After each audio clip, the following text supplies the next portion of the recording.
बिस्मिल्लाहिर्रहमानिर्रहीम। अस्सलाम वालेकुम व्यूवर्स, आप देख रहे हैं इस्लाम फेम चैनल। तो व्यूवर्स, आज की इस वीडियो में हम बात करेंगे कि शैतान के बहकावे से कैसे बचा जा सकता है, लेकिन हमने इसको दो हिस्सों में तकसीम कर दिया है। तो आज हम टेक्निकल तरीकों के बारे में बात करेंगे, क्योंकि शैतान हमारी सोच पर हावी होता है।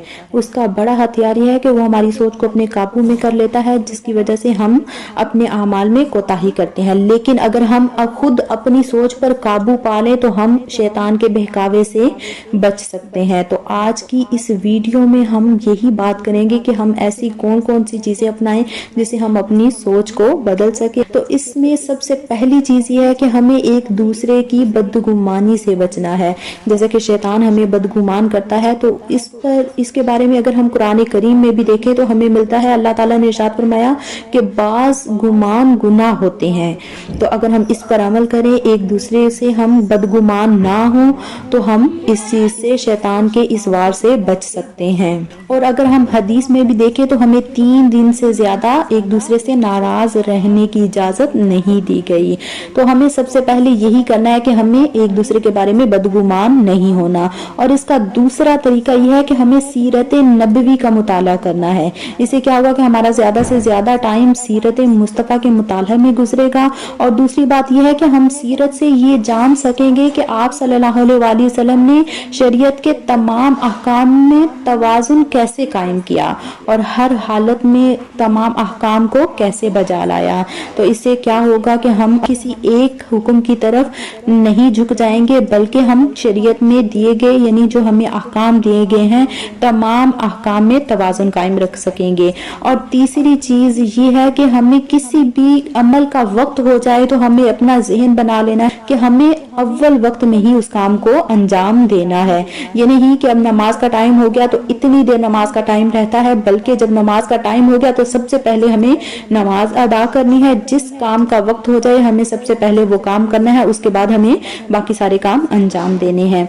और चौथी चीज क्या है कि हमें अपने आमाल का मुहासबा करना है कि आया कि हम जो काम कर रहे हैं, हम जो इबादत कर रहे हैं, क्या हम उसका हक भी अदा कर रहे हैं।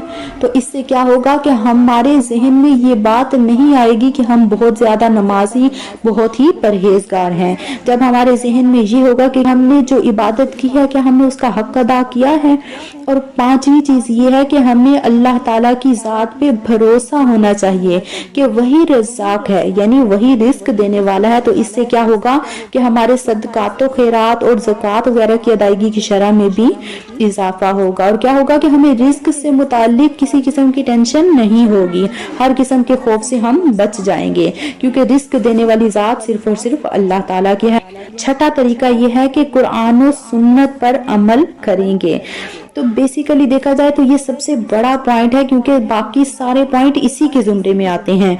हमें क्या करना है कि अपने ईमान को पुख्ता कर लेना है, और साथ में हमें ये भी यकीन रखना है कि हमें हर वक्त अल्लाह ताला देख रहा है। क्योंकि अगर हम किसी दूसरे के सामने कोई बुरा अमल नहीं करते हैं तो अल्लाह ताला के सामने हम वो बुरा अमल कैसे कर सकते हैं। ये सबसे बेसिक पॉइंट है, सबसे बड़ा पॉइंट है। और उसके बाद अगर सातवें तरीके की तरफ आए तो हमें अपनी मौत को ज्यादा से ज्यादा याद करना है, क्योंकि एक हदीस में भी आया है कि मौत लज्जतों को खत्म कर देने वाली है, मिटा देने वाली है। तो व्यूवर्स, ये रहे वो तरीके कि जिनसे हम अपने माइंड को कंट्रोल कर सकते हैं, हम अपने माइंड को इस तरफ ला सकते हैं कि हम शैतान के बहकावे से बच सकें और नेक कामों की तरफ हमारा रुझान हो। तो व्यूवर्स, इसके बाद अगली वीडियो में हम बात करेंगे उन अमलियात के बारे में, उन दुआओं के बारे में कि जिनसे हम शैतान के असर से, यानी उसके बहकावे से बच सकते हैं। व्यूवर्स, अगर आपको ये वीडियो पसंद आई हो तो इसे लाइक और शेयर करें, इस चैनल को सब्सक्राइब कर दें। इसके साथ ही अल्लाह हाफिज, मिलते हैं नेक्स्ट वीडियो में।